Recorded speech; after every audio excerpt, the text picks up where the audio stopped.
Welcome to the Wednesday, December 6th, 2023 Garrison Board of Education regular workshop meeting. Lucy, will you call the roll, please? Jocelyn Abazello. Here. David Gilbert. Excused. Jennifer Harrington Wilson. Excused. Dan Jasnow. Here. Courtney McCarthy. Courtney will be here. She's just running a few minutes late. And Shaw. Here. Sarah Torn. Allegiance. Pledge allegiance to the flag of the United States of America and to the republic for which it stands, one nation, under God, indivisible, with liberty and justice for all. All right, next up I have accept agenda changes. Do I have any recommended changes for this evening's agenda? All right. Be resolved, Board of Education of the Garrison Union Free School District hereby accept the agenda as presented. May I have a motion, please? So moved. Second. Thank you. All in favor, please say aye. Aye. Nays, abstention. All right, next we move on to President's remarks and superintendent search update. So the application is up. There's a link on the GUPS website. Thank you, Mr. Yap, for putting that up there. The search company district-wise held their forum yesterday. They met with students in the middle school. They met with teachers. Thank you, teachers, for taking the and staff. Thank you for taking the time to attend. I heard those were very well attended. We greatly appreciate your input and feedback. Very valuable. The community forum was not as well attended, so they're going to offer another chance on Zoom. We'll get a date for that, maybe in January. However, there is an email address also available. It's on the website. Everything you send in is entirely confidential. We prepared in a report for the board. So I encourage anyone, teachers, staff, parents, community members, taxpayers, to send in their thoughts. I think the email was actually in both papers last week too. So but it's on the website, send in your information. And one of the things I think we really liked about this group in the past is they really value confidentiality. Okay. Board members, do you have any questions on superintendent search? All right, great. Now we are on to the board communications and presentation. We have a winter concert update. Mr. Brown, thank you so much. Come on, put it into a beautiful concert.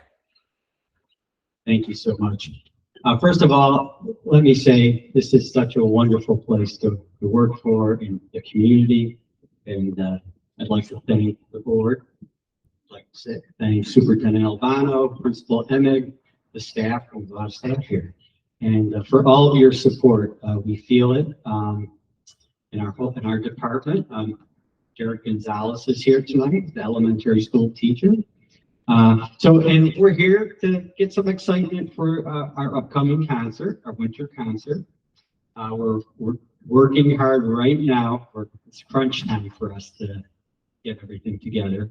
On behalf of Linda Speziale, our chorus teacher, we were working today on her medley tracks.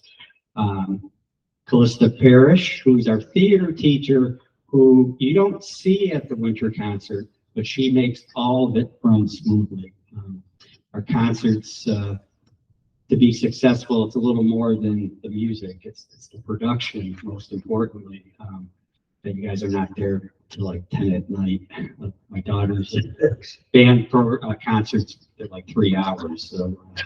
So we try to make the production as special as possible and streamlined so it's entertaining. So that's December 20th. We have a mix of holiday songs, pop songs, traditional songs. I've been told that the community's been invited, so we're expecting a fair amount of people.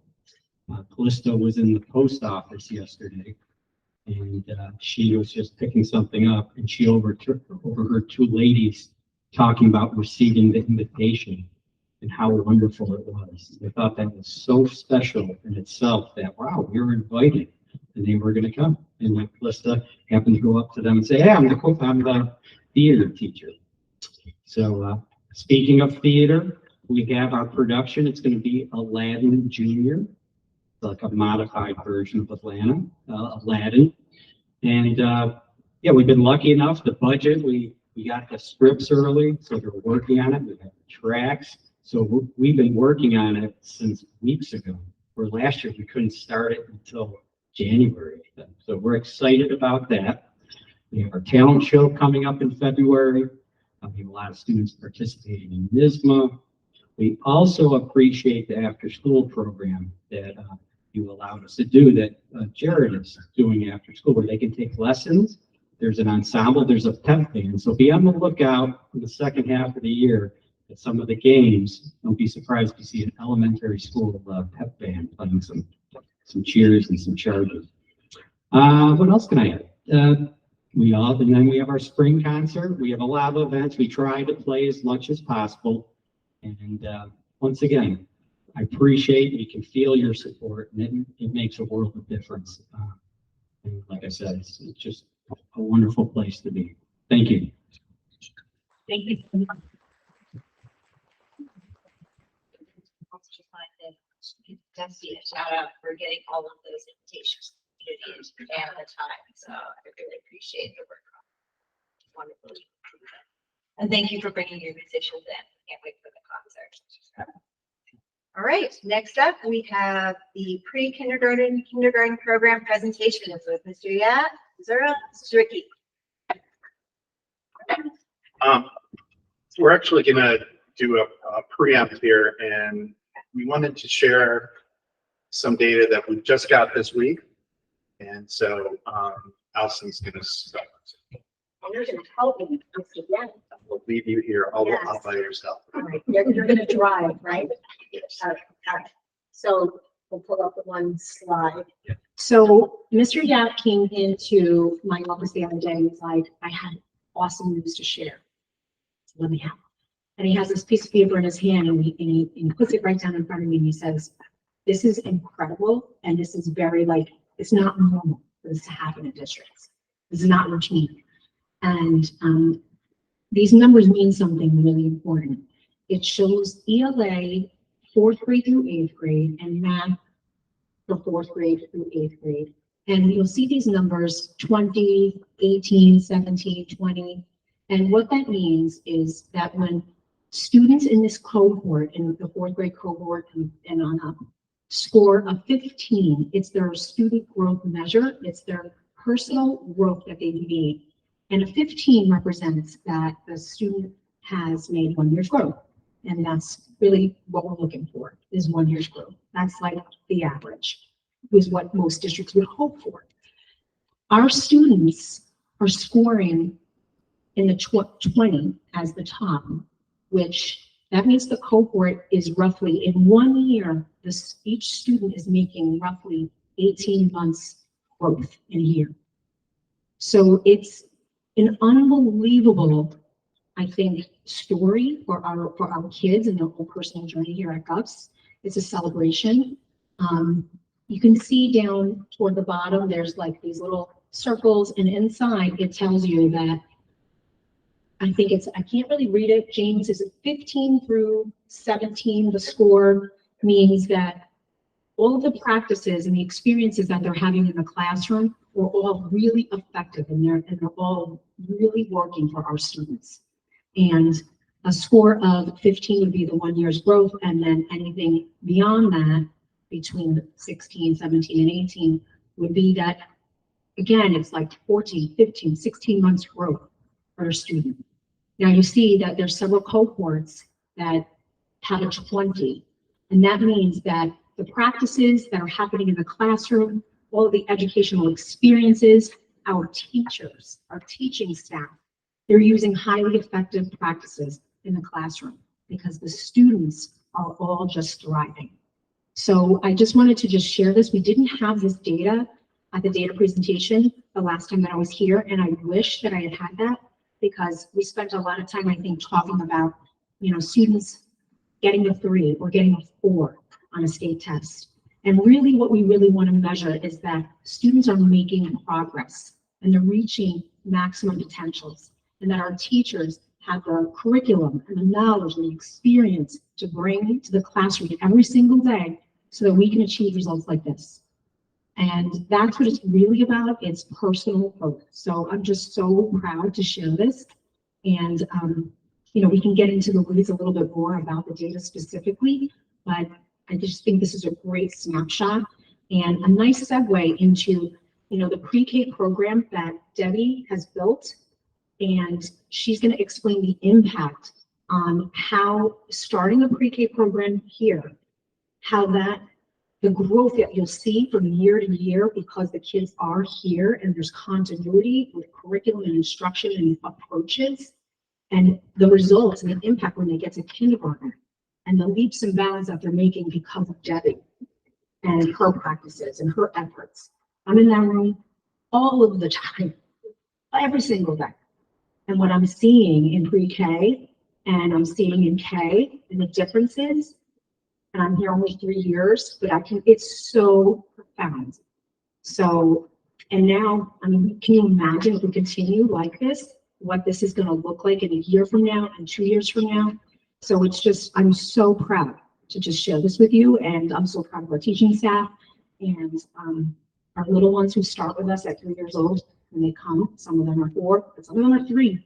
And what we're able to do with all of, you know, our little ones that start here at Gus. So I'm going to pass it to Debbie and Stacy. So congratulations, ladies, and congratulations to our whole teaching staff and of course the support. Can I ask one quick question on this data? Sure. And see if anyone else has And any. Is the data from New York State that came from the Yes. state, not school data, but it's. No, this is New York State. They give it to you in a very bland spreadsheet, that kind of thing. And so we tried to make it look at least a little bit better. The one thing that I would add, everything that Allison said was perfect, is that every child is measured against their own growth. And it gets as specific as they take like a male white child that scored a 650 the year before. That's why you don't see ELA 3 or Math 3. They show a year's worth of growth, and they only take that male white child with a certain socioeconomic that scored a 650. Now, New York has millions of records, so we can do this. And then they compare that to everyone else with the exact same score and profile. And they say, okay, compared to them, how much growth did they have? So it's not just like the average 4th grader, how did they compare it? Our students are at 20.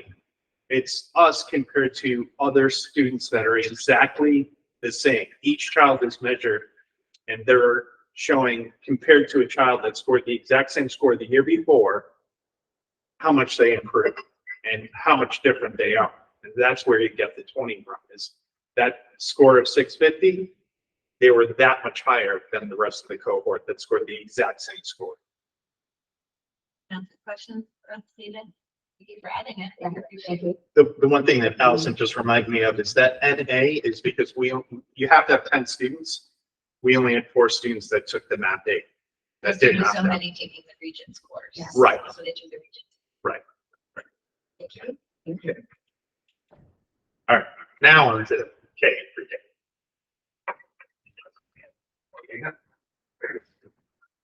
So first I want to start by saying that I don't want to take all the accolades for this program. I mean, we're a team. We work together. We talk constantly about what we're doing in the classroom, how we can better each other. Stacy will say like what she needs to see some improvement in, and I work on it. And I couldn't have done it with obviously without, you know, Allison and Carl, who basically when we started this program just gave me like a blank slate and said, go with it. And, you know, we will support you. We will fund you. We will, you know, make your wish list that we want for the classroom. And that right there was just enough to get this program up and running and to be so successful. And, you know, we knew it was successful, but not until we saw Stacey's numbers did we see actually just how successful, and she'll share that with you.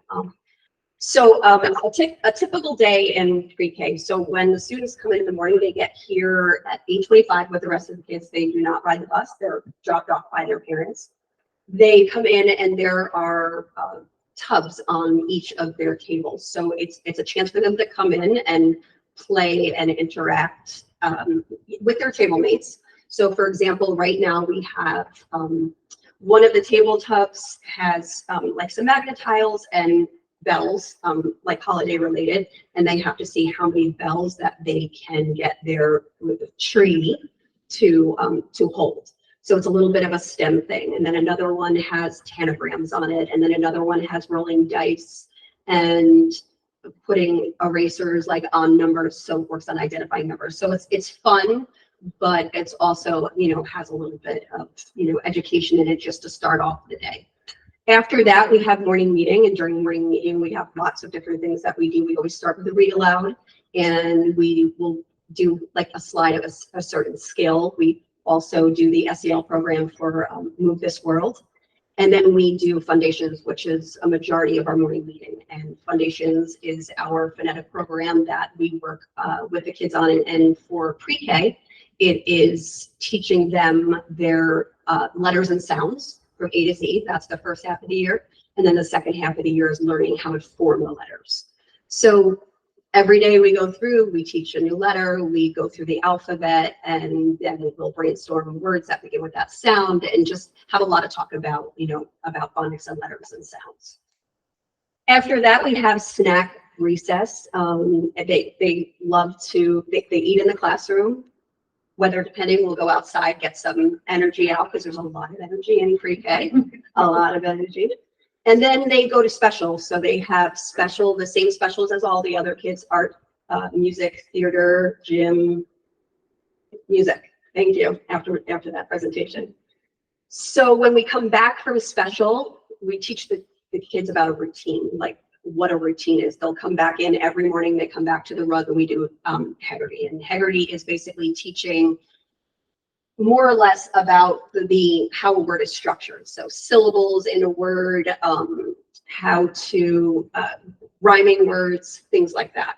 So we do that every morning, and that's about maybe 5 minutes. So it's not really long, but it's a lot of really good information quickly, and they make it fun. It's like, we call it learning games, so they really enjoy it. Then after that, they have centers. They go into centers, and right now we have organized centers. So for instance, today we try and switch them up a little bit. We have sensory tables, so we had a sensory table center. We had a Play-Doh center. We had Magnetile center. So we just try and find like lots of different things and fun things for them to do and play and interact with each other, because so much of pre-K is social development and working with them and, teaching them the right ways to interact with one another and what, to do if a problem comes up and how we're going to solve that problem and those specific things. After that is lunch recess this year, and the current kindergarten was like a little upset because they had to eat in the classroom last year. So I always hear, how come the pre-K get to eat in the cafeteria this year? So they do. They eat down in the cafeteria, which is really nice because I feel like they feel more like a part of our school community, because last year they were kind of just isolated into the classroom, and they'd walk through the hall. But this year, like, they're down there with a lot of them with their siblings and being able to just interact and be around the kindergarten and first grade, which is great for them and great for the cleanup in my classroom. When they come back from recess, we have rest time, and it's just, I always tell them, a time to just re-energize your body, your mind. So we take about 15, maybe 20 minutes where they'll just sit quietly. They can have a book, they can have a rest toy, and they just re-energize. And we need that to get to our afternoon part, which is our afternoon meeting where we do math, science, social studies. So that could range from any different thing. We use the SAVA program, Envision, where it's interdisciplinary. So we have math and social studies and science, like all like in one program. So any day could be a different subject of those. Right now, we do not have afternoon snack because we are still on half-day program. Last year, I think, Allison, correct me if I'm wrong, was it March that we switched to a full day? Right before spring break last year. Yeah. Right, we switched to a full day. So when we do switch this year to a full day, then they will have an afternoon snack and then go outside for an afternoon recess time. And we try to do a lot of outside time because of the amount of energy that's going on. And if for some reason they can't have an afternoon snack, we have things that we'll like do in the class, like, like a movement thing, or we'll try and get them up to the gym if the gym is open. So, we try and improvise if we don't have that possibility of going outside. Yeah, I wasn't sure. So core academics for ELA foundations, which I told you was our phonics program, Hegarty, which is our phonological and phonemic awareness program. Patterns of Wonder, we start usually the second half of the year when we're there for a longer day.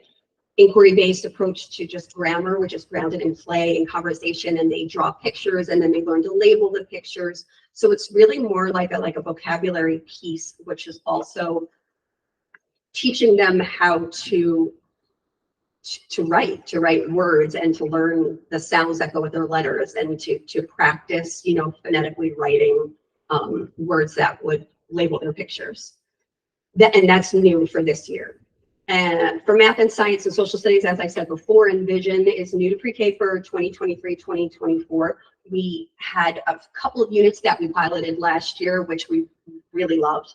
So we ended up getting the whole program this year, which is nice because there's just so many pieces and they just all fit together. There's an SEL component, there's math, science, social studies, a lot of good, rich material in one program. So the foundations, I explained, we do letter naming and letter sound. We're up to the letter S right now. So we are getting close to the end of the alphabet, which I always get super excited about. Second half of the year, handwriting, forming lowercase and uppercase letters. Phonological awareness. So those are the games that we were talking about. So, pre-K parents will say they'll see their children at home, if we're learning about rhyming, going cat, cat, and giving a thumbs up because they rhyme. So they love the games because they're very interactive and lively, and they're learning all of those things in there, segmenting, initial sounds, rhyme. Concepts of print, elements of features of print directionality. So just teaching them, which is interesting, like if you have a book, what is the cover of a book? Where would you find the title of the book? Where do you start reading in a book? What direction do you read? Where do you finish reading in a book? What is end punctuation? And that's the best one, I think. Last year, I didn't have experience with pre-K before, and it was amazing to me that their brains just soaked up everything they said, because last year I would say, well, that's a question mark, that's an exclamation mark. And then, a few days later, after saying it multiple times, they'd be like, there's a question mark, there's an exclamation point in it. And it was like astounding to me that they were just listening to everything that I said and being able to then, spit it right back out at me. Math skills, rote counting, subitizing, counting objects, recognizing, naming numerals. We do geometry, so they need to learn their shapes. Measurement, comparing lengths, so they need to know longer, shorter, more, less, patterns. And then towards the end is when we start getting into a little bit of adding and subtracting. We do sprinkle it in here and there just as like an awareness thing, but we get more into teaching the very basics of it towards the end part of the year. Social emotional learning, that is a big component of pre-K. There's a lot of big feelings in pre-K all the time. I just said to a mom today, as a matter of fact, that I feel that everything that I do, it's like a lesson just pops up, like, oh, there's a good lesson. Stop, oh, there's a good lesson, because things come up all the time with kids, and they don't know how to navigate it. A lot of them haven't been in a social setting like that, where they need to learn the skills on how to navigate friendships and conflicts and things like that, and big emotions. So the programs that we use, the L ruler helps the kids understand the value of their emotion. They have to be able to label how they're feeling, so we teach them lots of different feeling words, not just mad, sad, happy. Maybe you're not mad, maybe you're frustrated. So we're just teaching them to identify how they're feeling about things and what those words mean, and we talk about them and we read books about them. Move This World, we're lucky enough to have a student in the class, her mom actually runs this program, and the videos go through and teach them, they call them emojis, and they teach them different ways to handle those big feelings. So for instance, today's was taking 5 deep breaths. So they teach them how to take deep breaths. They put them in a circle. They say, they might give them a scenario, like you're feeling frustrated with a friend that won't let you play with a toy. What could you do? Everyone stops and we all practice breathing in and breathing out, and we do that 5 times. So that's one. And then we will always talk about it when they're having a, some big feelings about something. What could you do right now to help regulate your feelings and help you feel calmer? And I might say, here are some choices. Here's some things you can do. We tighten and release. We count to 10, and then they practice doing that. So that hopefully by the time they get to Stacy, they're, experts for that. Also, we are so lucky that we were able to be invited to be a part of mindful yoga with Miss Liz. So once a month, we have yoga, and the little ones just love taking their yoga mats, going up with her. And she is just the most kid-friendly, enthusiastic person I have ever seen. And they love going to practice yoga. Just additional development, social skills are some obvious ones: sharing, taking turns, understanding and managing feelings, as we were talking, conflict resolution, following directions, how to communicate. Some of the kids don't know how to, ask for help to put their jacket on. A lot of times I'll hear, and I have to say to them, like, you need to talk to me. You need to use your words. You need to tell me, why are you frustrated right now? Well, because my zipper's stuck. Okay, well, that I can help you do, but if you don't talk to me and tell me what is going on, then I can't help you. So it's just so much of the social piece in pre-med. Identifying colors, using scissors properly, cutting, that's a big one, and we've seen such growth in that this year so far. Correct pencil grip, and a big one, dressing and undressing, learning how to put their coats on. So that was like a big one. As soon as fall came, they would say, can you help me put my coat on?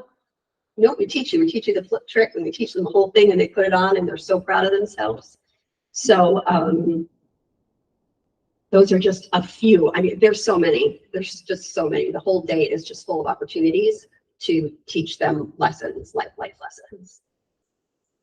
And just to end, before I switch over to Stacy, this has definitely been the most rewarding part of my career. I've been teaching this is my 26th year, so I've taught 2nd grade, 3rd grade, 4th grade, 5th grade. I've taught all the grades, but working with little children who have so much going on and so much excitement, and being able to foster relationships with them and their families. I mean, we're constantly texting about this and that and navigating. It's just been so rewarding, and I'm very appreciative that we were able to start this program. And now it's Stacy. I totally She's agree. the expert. Oh, I have to say thank you for bringing this program to our school, because I can remember when it started. I remember we sat together that June before it started, and you're like, what do they need to know? And I was like, this, and this. Oh, and this, and that. And Debbie definitely delivered on that. So it's really awesome having the kids in the school. And obviously this is our first year seeing it in kindergarten. And of course, every year would be different, but our first experience is wonderful. So even just right off the bat, the kids knew me last year. She had 12 kids last year that came right into my room. I had 6 additional kids join us. So now we're class of 17. We had 1 lead. But those 12 kids last year in the hallway, hi, Mrs. Ricky. Like, they knew my room, they knew where we were. So normally, like, the first month or so of kindergarten is like routines and exposure and learning names and how to get to the art room. And I would never let anyone go down the hall on an errand alone or with a friend for like months. But this year, like 2nd week, I'm like, you guys know where Mr. Young is because you know where the art room is, and they know how to get places. So their like adjustment period was streamlined instantly. And then the kids who came from other preschools, they were able to like pick them up and just immediately show them around and like become little mentors to them. So that also helps their self-confidence, of course, too. How do I answer the next slide? Oh, I got that. I said arrow. I'm sorry. Thank you. So a lot of this will be similar to what Debbie said, because kindergarten and pre-K are very similar, and we are kind of building upon things learned in pre-K. But it's practice, it's review, it's building confidence and things like that. And then we can stretch it and challenge them a little more as well. So we obviously are full day kindergarten. So the kids come in for their morning work, they're unpacking independently. They know right where their own cubby is, their mailbox. They have all these routines that, you know, in September we're giving all of them reminders, but by now everything's pretty seamless, a reminder here and there. but they go to their tables, and we started the year off with the bins that Debbie mentioned, with the hands-on toy bins and having them socialize. But at this point in the year, I can put out like, okay, say, open up your purple notebook, draw me a picture, and rate the sounds that go with it. They like challenge themselves to grow by that. On Fridays, they come in and have a fun Friday. They get to be a play center, social play, things like that. We go into a morning meeting where we do a greeting. Everyone is greeted every morning. They sit around a circle. The line leader starts and they say good morning to everyone in the class. So the kids are hearing their names, they're greeting their friends, they're practicing kindness and listening skills. We have a question of the day where they get to share something about themselves so they can learn about each other and helps build community. We do songs and activities, movement, academic games, all kinds of things like that. We then go into foundations, which Debbie mentioned. They're doing like the letter names and the sounds. We build upon that, and at this point, we're doing lowercase formations and uppercase formations and starting to write some words as well. Then we do some reading and writing. We have story time and practice story skills like sequencing, drawing and writing about the stories, comparing, contrasting. We do a morning snack in recess. We go outside again as much as possible, just like pre-K. We use the same playground, but we're usually out there at different times in the morning, and then they're out there at the same time for lunch. Then we do our word work, which is Heggerty. We call it word work, word games, Heggerty, whatever you want to call it, same thing. And it's really awesome seeing them be used to that from last year, because again, they're just picking things up quicker than normal. And then we do some science, social studies, seasonal themes, things like that. Lunch and recess, again, same time as pre-K and first grade. And then we have our special in the afternoon, which is opposite of pre-K. So we try to get in as much as we can in the morning, because the afternoon is like, they're very tired. So they come back from lunch, they have a cool down, brain break time, some little bit of mindfulness there too. We do our math in the afternoon, same program, third vision. I'll get more into the specifics of what we learned in a couple minutes, but then our specials again, afternoon. Then they come back and they have free choice playtime, which might just look like, oh, you're just playing, but they're learning so many skills through play. And we're very fortunate enough that this district values play as much as we do, because that's where they like their highest form of research. They're learning so many things at socializing there. And they pack up independently and we dismiss. So here's a typical skill progression. By June, most children in kindergarten will be able to do these things. I know it's hard for the audience to see the pictures a little bit, but there's the photo on the left is just a bunch of drawings of things that start with the letter D. So this was again later in the year. It actually might have been like spring at this point, but the child drew and wrote vulture, van, velociraptor, things like that. And I'm not focused on the spelling rule, but they just are like phonetically spelling. They'll say, how do I spell this? And I'm like, nope, I'm not going to tell you, just write what you hear. And it's just getting them to build a self-confidence of what they hear. After they can build some words, they are comfortable enough building in some sentences. So that's the middle photo. There's like a police car, ambulance picture. And then in math, we're doing lots of numbers. And once they get the sequence of numbers and number formations, then we can get into adding and subtracting, number patterns, things like that. So again, we're just building on and strengthening all those pre-Ks. In reading, our main academic focuses, again, some of this is a little bit repetitive, but identifying the letter names, uppercase, lowercase, sound, saying a word that goes with each sound is also important, so that it's not just memorization at some point, like name lots of things for each letter. We focused a lot on recognizing sight words. Everyone dance, but like sight words are commonly used words that we see in books, in our writing, our reading, everything. We sometimes call them snap words because they're words you can read in a snap or write in a snap, things like the, and, I, etc. Book skills, just like Debbie mentioned, looking at a book cover to cover, left to right, directionality, things like that.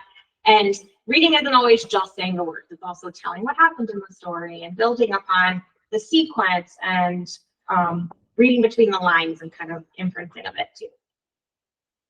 In writing, we definitely focus on proper pencil grip, letter formations, and spelling all of those phonetic words. Like I mentioned, there's two examples of strawberries and blueberries. Again, we don't need every sound in the word, just what they hear. And they're really showing a lot of growth at this point in the year, which is so fun. I have to say the primary grades are really proud of fun. Is that you see a lot of growth. The first grade teachers here too. She definitely does that. Drawing detailed pictures to tell a story also counts as writing. Those are early writing skills. Just drawing and adding more to your picture is a big deal. In math, we have number recognition up to 20 as our focus, but then obviously we do beyond that as well. I really want the kids to be able to count up to 50 and then 100 and beyond. Also beginning addition and subtraction, like I said, counting and categorizing different groups of objects. All of this is embedded into our vision program, which I have to say, using it a couple years of kindergarten, it's very, very child friendly, at least on the kindergarten level. It's all I can speak to, but I love it for this grade level. It's just very like, I don't have too many things on a page for them, and it's just great practice, and it's a good sequence of skills for them. So this is the really fun stuff. I was talking to Mrs. Emmett about this recently. I mentioned a little bit in the beginning, but the fun facts about really having pre-K is the increased comfort level and familiarity that the children have with the building and the staff. It's elevated their academic skills by being here an extra year. There are much smoother transitions and higher independence for sure. And last year's kindergarten, I had 17 students. This year, I currently have 17. Last year, the children and beyond, because I've been teaching kindergarten a while, and this is the first time we had this, but kids typically come to us from like 5 or 6 different pre-Ks in the area, sometimes more, because sometimes it's one child from this place, and it's very, very, very vast. So now 2/3 of my class went here, which is great.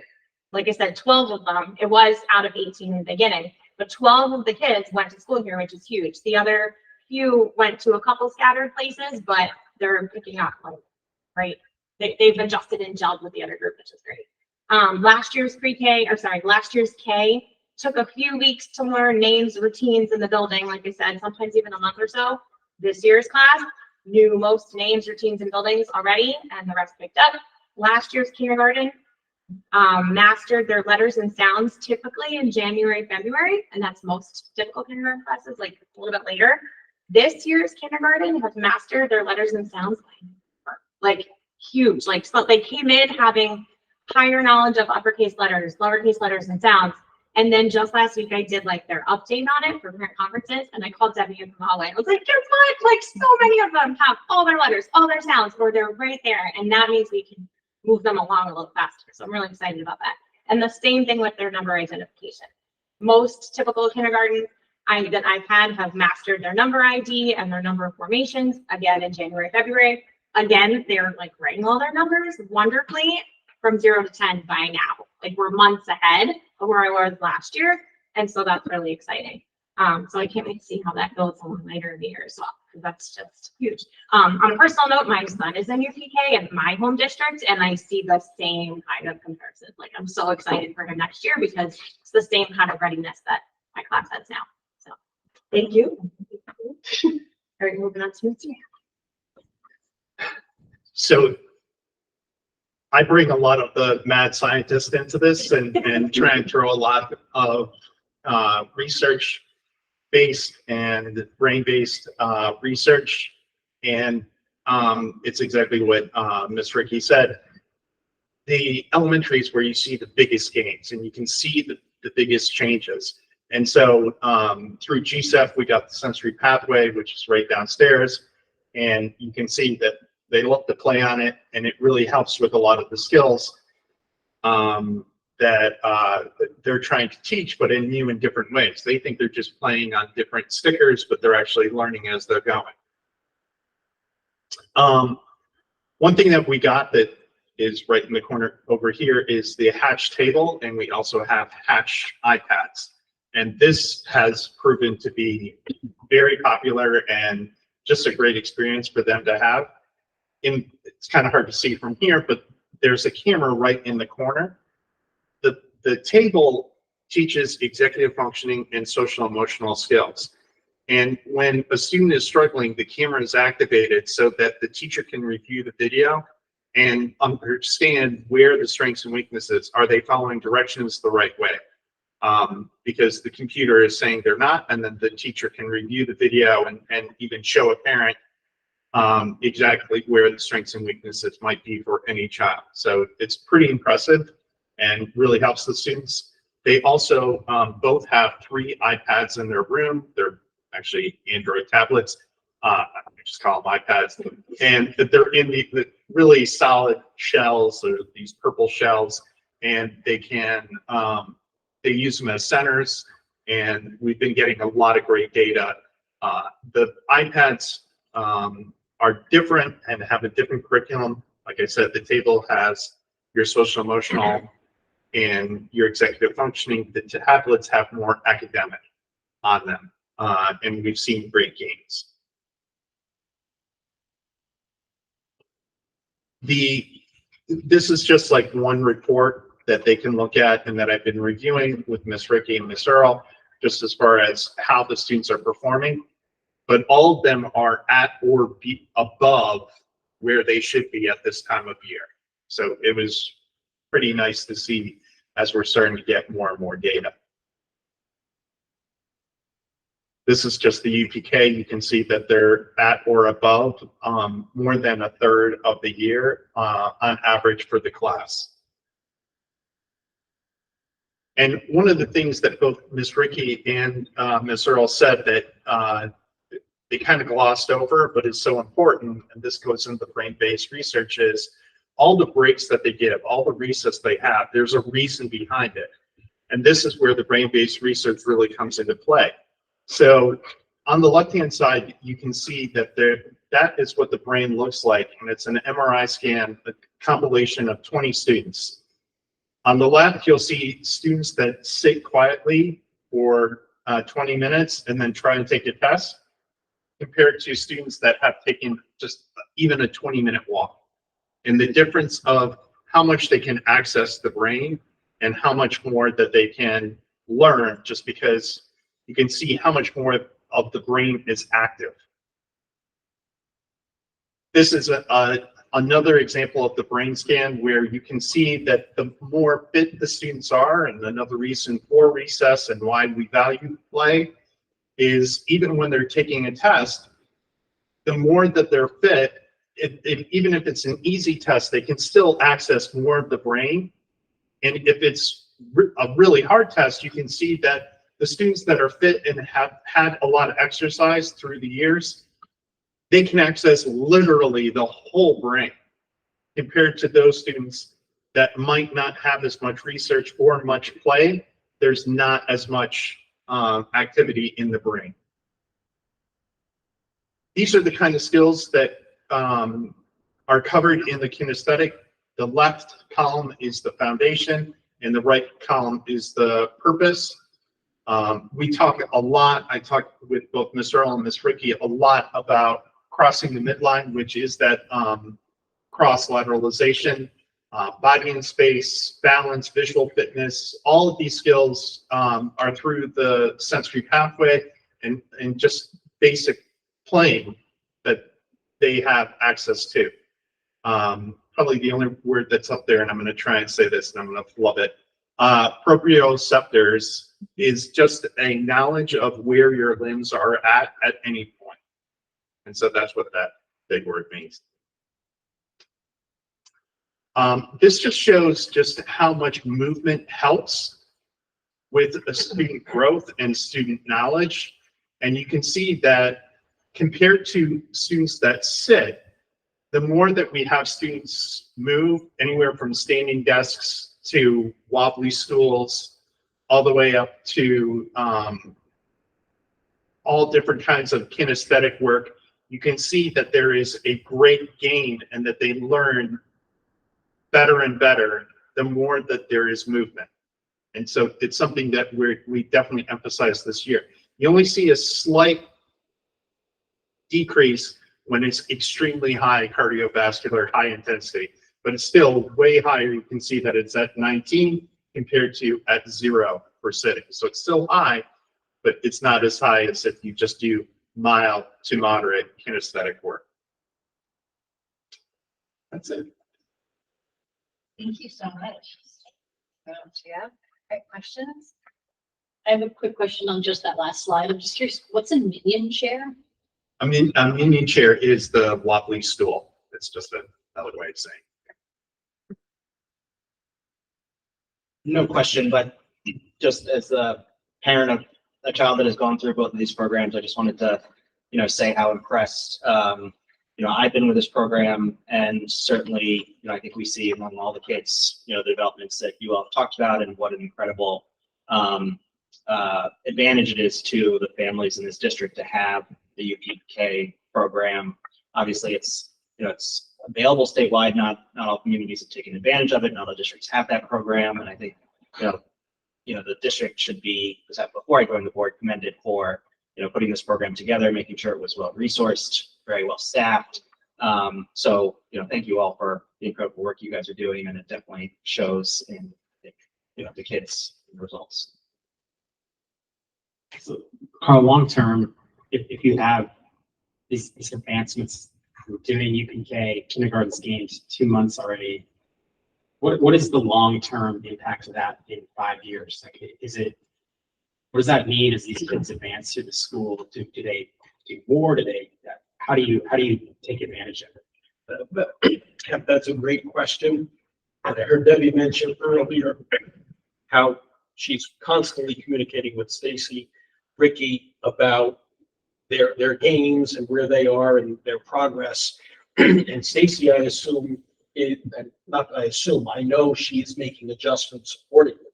So where in the past, maybe at the end of the year, if they were able to count to 100, that was what we expected. But now maybe they'll be counting to 100 by January or February. And Stacy, we continually need to challenge them. So I would say that the task going forward is continued articulation, grade level to grade level. And we, Allison, James, myself, we need to provide the time for our teachers. They know what to do. And Stacy is going, to be communicating with Kim Katz as she receives our students in first grade, and they will be more advanced. And you heard Allison talk about the data. It's pretty remarkable that we're seeing, in some cases, 1.5 years of growth in 1 year. And I agree. I think our biggest challenge going forward is how do we continue to challenge and stretch our students to reach their full potential. And I think it's time for our teachers to work and articulate and plan accordingly. I was just to echo what Carl said.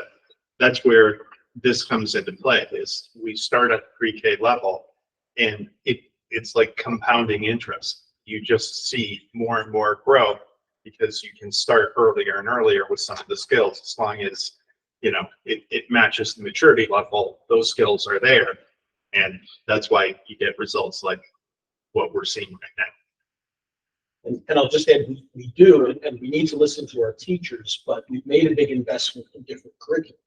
And you heard about Envisions and Sabbath Learning, and these programs do have the ability, and there's enrichment and things that we can access to challenge our students further.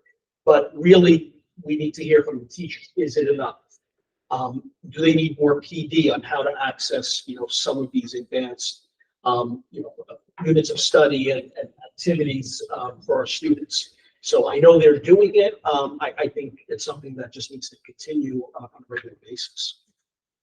Something that I didn't mention before is we also, the early intervention piece is so important in any education setting to have early intervention. We have providers from the county that come into the school and give support to the children that are in our class. So we have speech services, we have occupational therapy, physical therapy, special ed services. So it's great because they're getting those services in the school, which is building their academic knowledge, but also helping them with all of their physical movement. And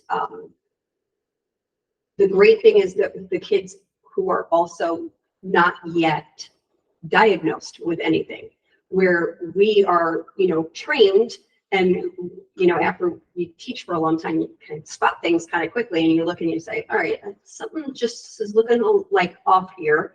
They're having trouble with this, and you can target it so much sooner than when they come to kindergarten.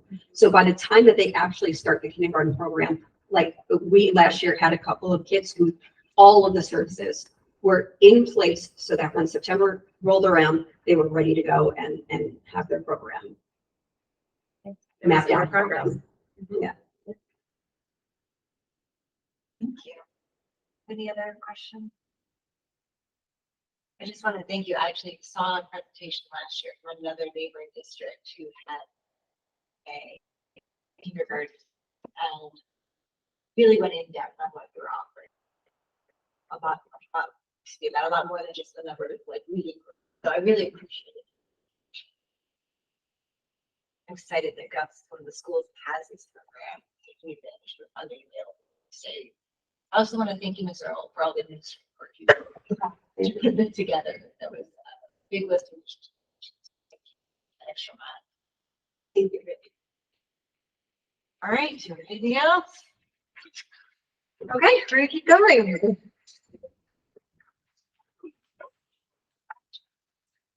Next, we have public comment. Public comment is intended for members of the community to speak openly and voice concerns in accordance with policy 1510 of the Garrison Union Free School District. Any person wishing to speak shall comply with all provisions of this policy. Comments about specific school personnel or individual student is a violation of board policies. Concerns regarding students or personnel should be discussed privately with the superintendent or appropriate administrator. Comments should be limited to 3 minutes, and speakers are asked to conduct themselves in a respectful manner. The board will listen to comments but will not engage in dialogue. Any necessary follow-up will be noted and provided through the appropriate channel. Members of the public wishing to comment during board meetings are asked to place their name and town of residence on the sign-in sheet. Commenters will be invited to the podium to address the board. Speak at the sign-in sheet here.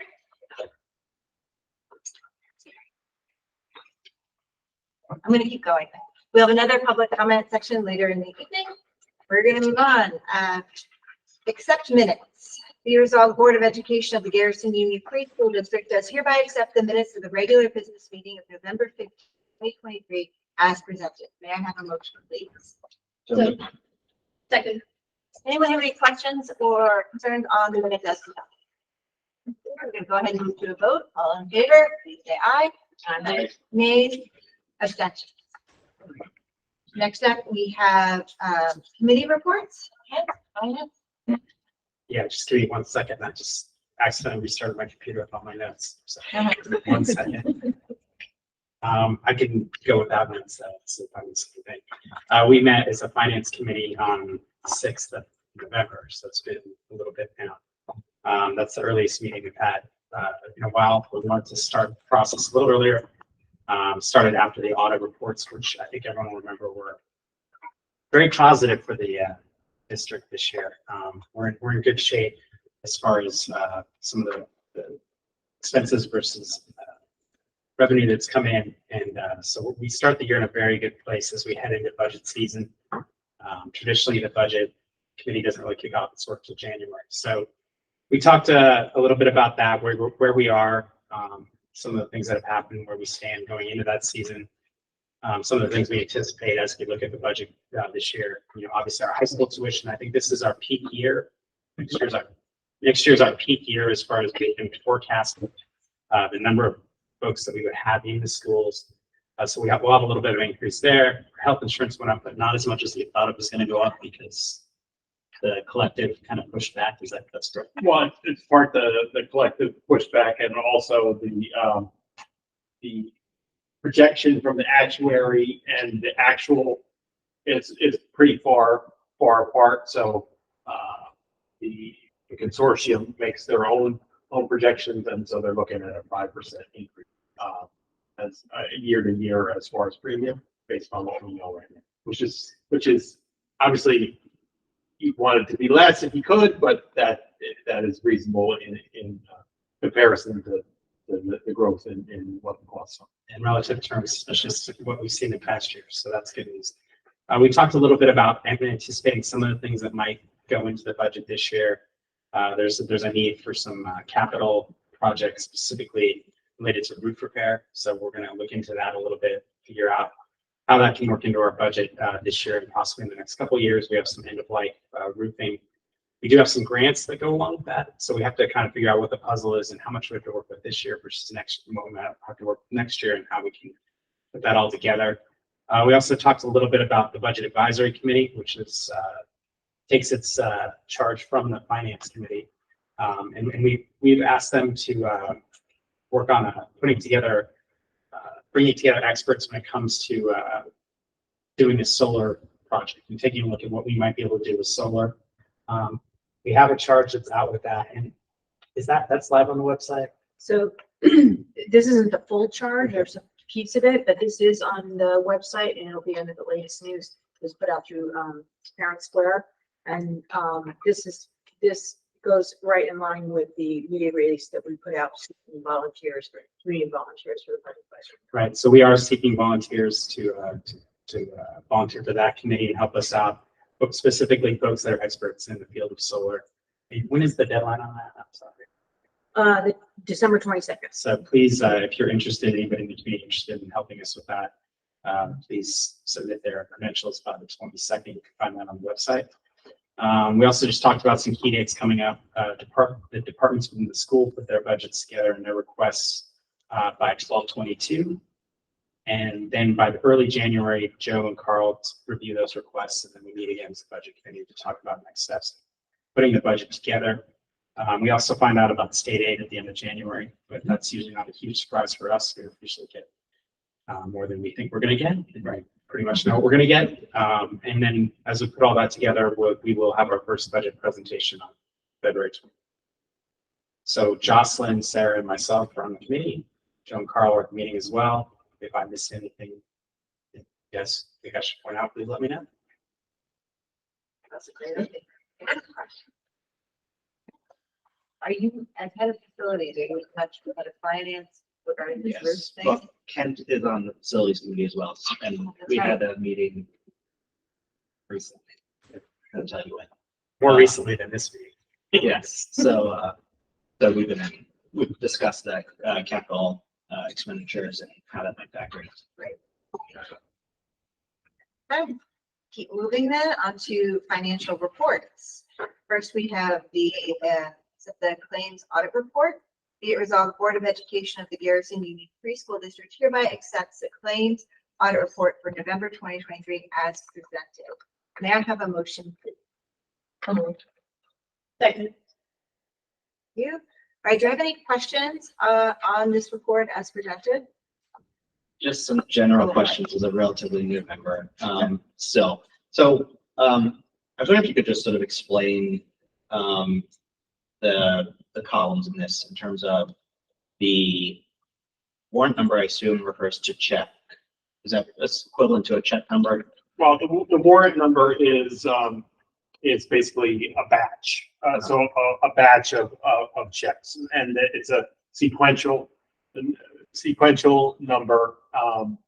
You'll see when you look at the report, there's warrants that are A, and in this case, warrants that are H. So general fund checks are A, and H are capital fund checks.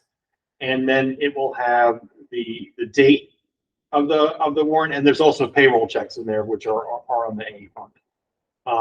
So you have the warrant, which establishes how many checks are on it, and the date. They're all dated the same.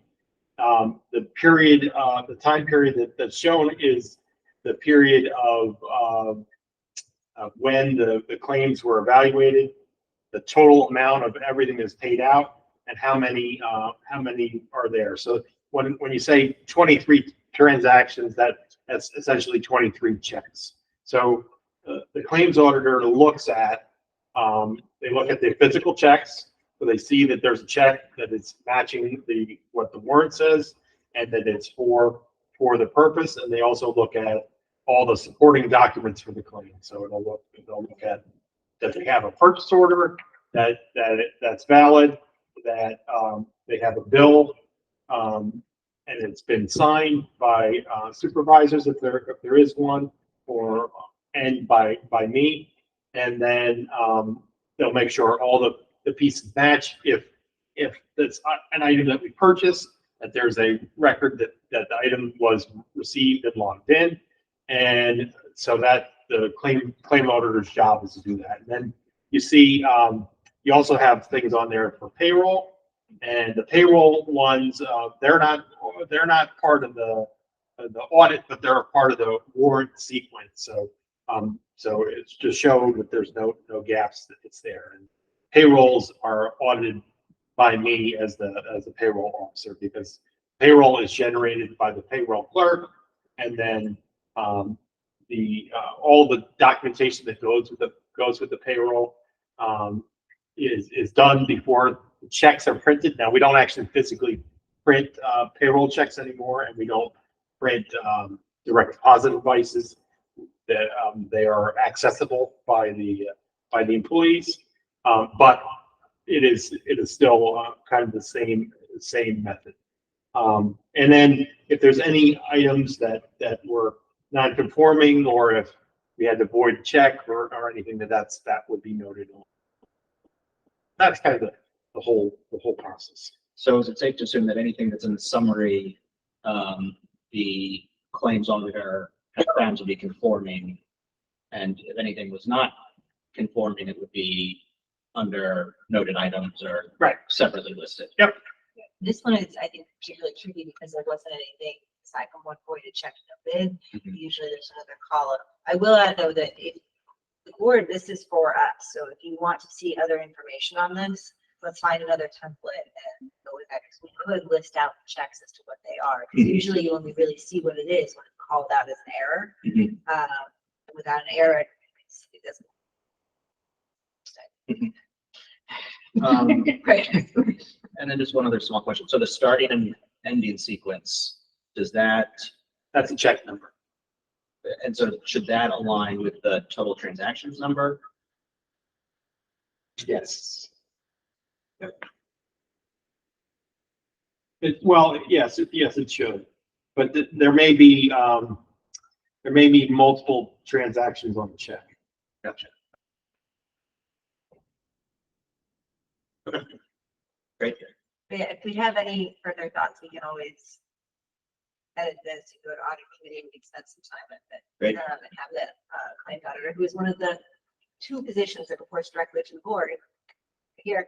So the claims auditor can talk to us at any time. Great. Yeah, it is common that maybe once a year you might have the claims auditor come to audit committee. Not much more fun. Yeah, that's great. Any Thank other questions?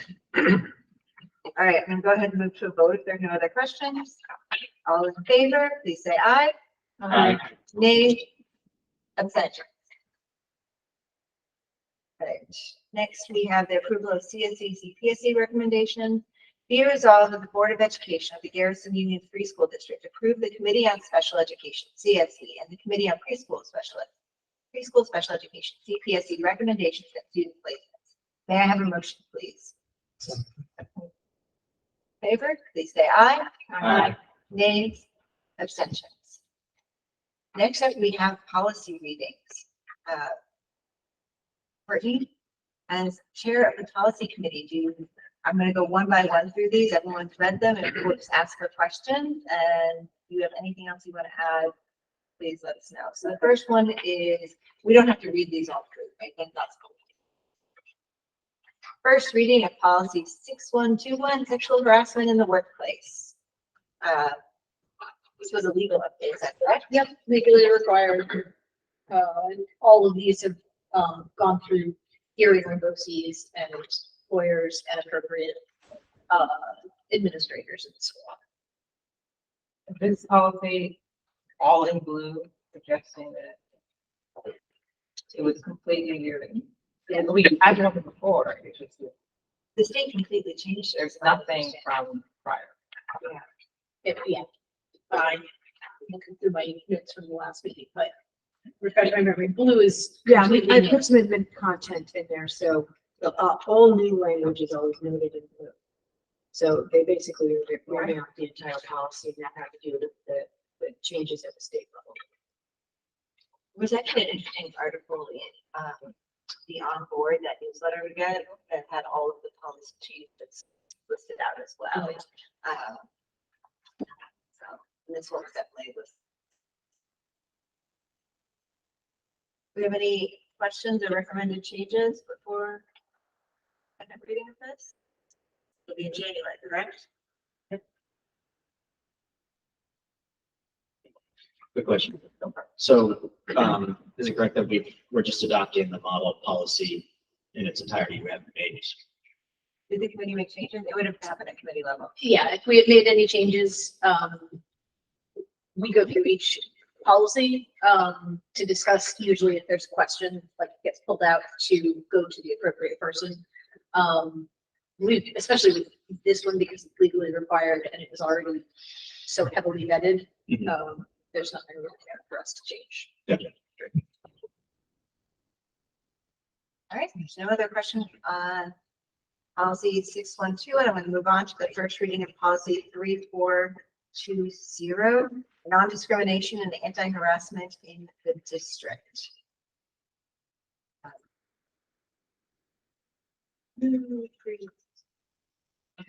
There's not as many changes on this one. So what I see that just the one highlighted in yellow on page 4, customizing to the district, the civil rights. Was that? If there's a recommendation from everyone BOCES to customize it, they'll tell us the reasons why. And we do have the civil rights compliance officers listed in the reorg. So we're just gonna list it out in this, whoever that is. Yeah. And that's the only thing we have to fix on it then.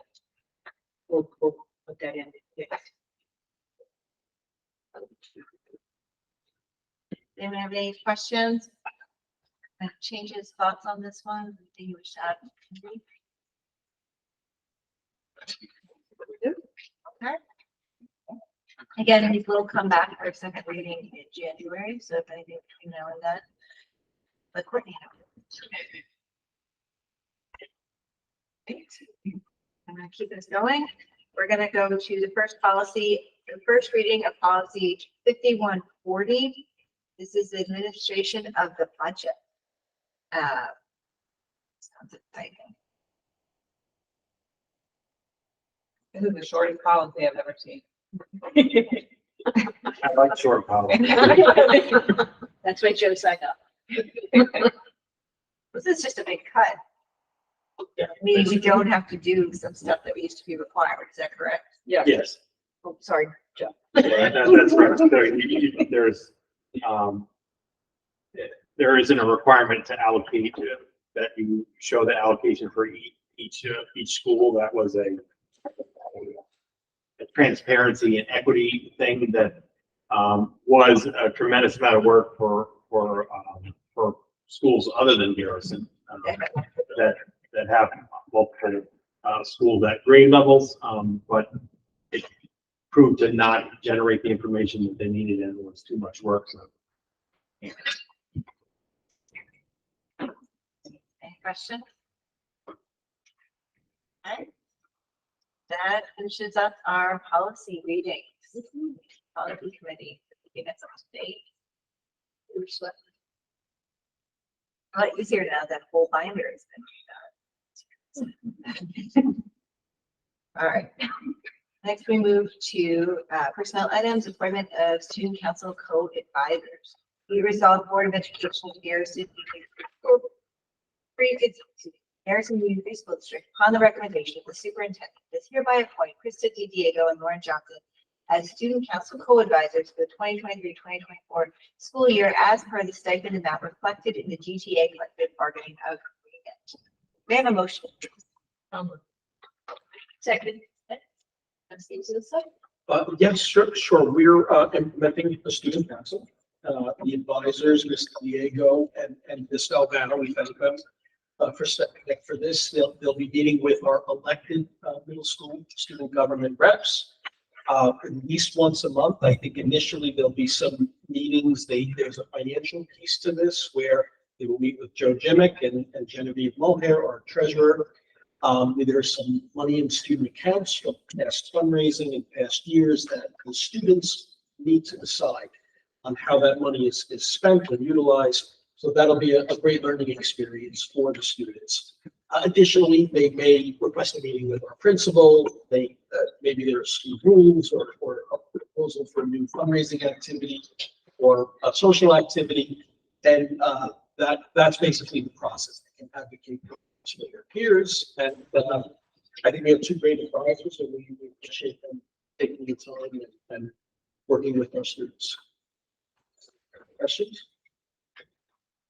I'll just note that I'm really excited about this because it came out of the audit process of finding that much funds. Why audit?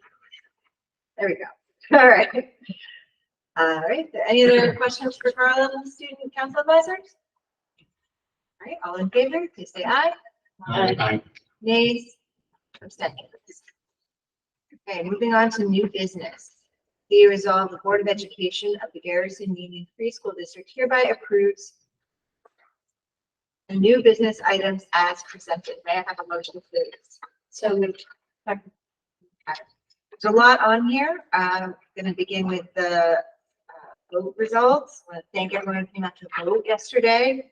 The transportation authorization passed with 173 yes votes and 15 no votes. Thank you, Dusty, for running the vote. And we have, I'm going to go through these. If you have questions, stop me, please. Board meeting schedule has been updated. I want to make a note that Dusty put it in the administrative content, moving the May 1st to May 8th. We're also, we didn't add to the calendar, but we still have those dates for superintendent interview. We didn't put them on just in case they shift around to so please keep those dates open. Okay.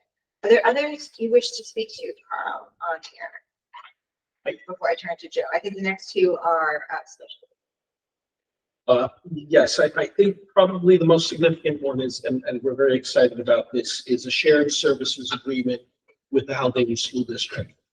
And basically, as our board knows, but the community may not know, we do not have a director of special education position. And due to our size, that kind of makes sense. We're fortunate our principal has a strong special education background and does a lot in that area. And we do have a psychologist, CSE chairperson. This shared services agreement is for Haldane to provide support for CPSE, which is special education services for our preschool children. There's a pretty involved process that's time consuming, from the initial referral of either a 3 or 4-year-old child, the evaluation process.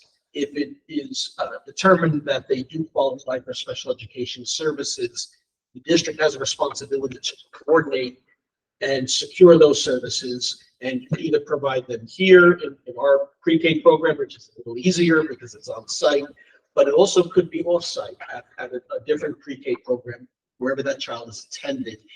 And that takes a tremendous amount of time. Haldane has a very competent director of special education, Gina Cashman, but they also have a full-time clerical person. So the follow-up of securing the services will be more efficiently done through the Haldane office. There will be an expense attached to this if it is a full process, from initial to classification to annual reviews and securing services. They're charging us $2,000 annually, which I do believe is very, very reasonable. If, for example, a child is referred but doesn't qualify for services and it stops there, they will prorate the service and charge us much less because it's not a fully involved process. What this does for us, I believe, is frees up our psychologist CSE chair to really focus on grades K through 8, providing counseling, also handling all of the evaluations and the CSV meetings and that process, which is quite involved. But it takes away a lot of clerical and allows Mr. Roper to be a psychologist, which I think is primarily what we want from him. So I do see this as a really good situation for us, and we continue to look for opportunities because of our size and our needs. We do have our special ed program, and this is now an additional opportunity to collaborate and do something that I think is mutually beneficial. Happy to take any questions. Can I just make one notation on this particular resolution? My counterpart in Haldane today sent their executed copy. They approved at their meeting last night, which I don't think we were expecting. I think we thought it would come after ours. So the date now just needs to be amended to December 5th because it's dated December 5th now. Their meeting last night. Any other, do I need to read that? Thank you. Great, okay. And then Joe, do you want to speak to the annual external audit correction action report? Yes, so, yes, so what we have is, we did have a number of items that the auditor recommended to us that we address. And so we've developed corrective actions for those items. We do have a plan for the school lunch fund to spend down that balance that has been sitting there. So we did run this idea by our external auditors, and essentially we have a program on Fridays. Everybody knows it's Pizza Fridays, and what we do is the district currently funds students that qualify for either Medicaid or supplemental nutritional assistance program, and we can use the fund balance in the school lunch fund for that purpose. And so we will spend that down over the course of this year. And if there's money left next year, we'll finish it off that way. Wait, this is such a silly question, but why didn't we, this has been something that's come up I don't- for like, ever since I've been on the board, why do we think? Well, this year we just thought, well, let's just see, ask. let's ask if we can do this. And they said yes, so that's what we're doing. In the past, I didn't do like, oh, we'll buy something, piece of equipment that's really need. Okay. But it has to be food related. So this is food related, and it works. So we did have some outstanding accounts payable items that were sitting around that were old, and that was because we had an incorrect tuition bill from one of our high schools. So we did get that corrected, but it didn't happen until the year actually ended. But that bill has now been paid, and then there is some special education funds that in the special aid fund, which were title grants that were not due payable because of student council will write those off. For the extra classroom activity funds, one of the things that we want to do is, now that you've appointed student government advisors, as well as we're going to take those new folks, as well as the 8th grade class advisor, and give them some training on proper handling of money and deposits, and that's going to take place in January. And then this is not the auditor can't make recommendations on the undesignated fund balance above 4%, but they did note it. So what we're going to do is, in the development of the budget for next year, we're potentially going to use some of the undesignated fund balance to support next year's budget.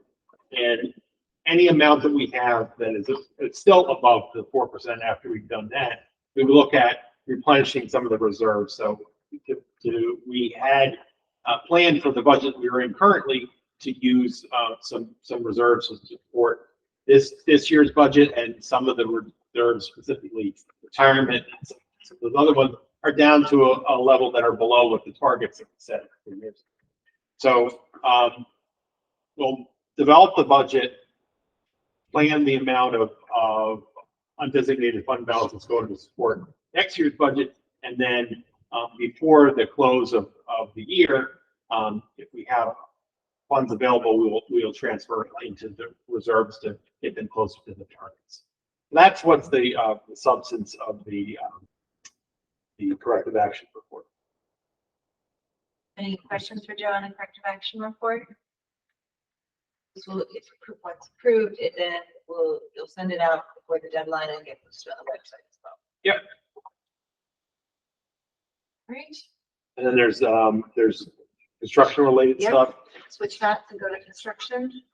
And so there's two change orders that are on the agenda. Minor number 48 is a collection of credits, and then one additional cost, where in contracts, you have what's called allowances for possible costs and unit prices for those items. So you anticipate things that you might have to spend money on and have an agreed upon price that's a part of the bid. And that's included in the schedule of values at the cost that they state. If you don't need to use those allowances at the end of the project, you get that back as a credit. So that is together with some additional flooring that was required when they did the abatement for the tile that was outside of like my office in the hallway. So they needed, when they tore off the asbestos floor tile, they took some of the underlayment, and it wasn't the floor heights didn't match. They had to build on additional plywood with that. That's the one change order. And then change order 49 is when 2 years ago, when they had the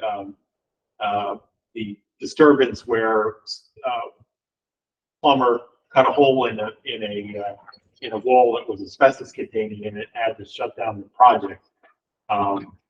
There were costs that were incurred by Meyer as the fact that they couldn't work because the site was off limits. And that was negotiated and determined what the actual cost was. Total, we had a previous change order for Total, which was the plumber that caused the issue. Gave us a credit for that cost. So now this is the district paying Meyer for the cost that they incurred in the exact same dollar. That's what the second change order is. Thank you. Do you have any questions on change orders? Great. That's everything on this. Go ahead and move to a vote. Is there any further questions? All in favor, please say aye. Aye. Nays, abstentions. We're now at the second public comment section of the evening. Read the paragraph again. Okay, I'm going to go ahead and move on to board member comment. Awesome. David, Dan? I just want to say thank you to everybody that came out to vote yesterday. I'm glad it passed so overwhelmingly, and that that issue is resolved and behind us now. So, and thank you to Dusty for being there all day. It was always beautifully exciting. Brittany? Agreed. I second that. Thank you for everybody who came out to vote. Thank you, Dusty, and thank you, Lauren Benars, also who was there. And I really enjoyed the presentation about our youth virtual pre-K, and excited that it's going so. Okay. Yeah, I also enjoyed that, the presentation. Appreciated that. As someone, as a parent who's every day getting further and further away from that time, it was really nice to see. And then related to that, just I want to thank Carl and your staff. I've gone through this before as well, but the high school choice process that we put in place now, it's earlier in the year. I just think you guys are doing a really great job at giving the kids a lot of information, a lot of opportunities. Go to tour the schools, but also shadow students, ask a lot of questions. I just feel like the process has been much improved this year than it was a couple of years ago. So I just want to commend your staff for that. Again, I'll just add that we need to thank the three partner high school districts because it's more nights out and the coordination that they've been wonderful, really receptive, and they're excited to have our students attend their schools, which is great. I'll just say that I think from the last meeting, it was like the Thursday after our last meeting, Carl and I went to O'Neill High School for the annual joint board meeting, which was really wonderful. We heard a presentation on their programming, but also heard from 3 students who provided a lot of, they were juniors and seniors, and they had a lot of interesting feedback to share on what was valuable to them coming out of GUPS and going into high school. And they're all going on through different career paths going forward, and had different interests in school. But overall, they spoke to having those advanced courses, having either the Algebra 1 or Living Environment, which wasn't offered to all at the time and now is, but allow them to sort of progress. Now they're able to take more OC's programs, it freed up their schedule. That seemed to be one of the biggest highlights. So again, I commend Carl and the staff on really pushing our middle school to ensure that we're getting those credits in when we can. I think it really sets them up well for high school. And then also something for us as a board to think about.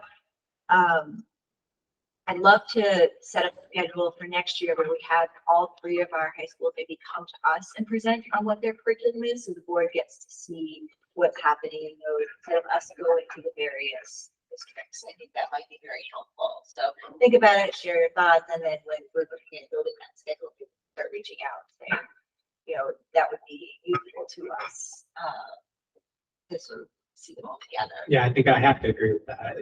Just the context of these, of being a parent and getting the opportunity to go to these schools and understand the curriculum also gives you good context as you think back of how we're developing our curriculum here.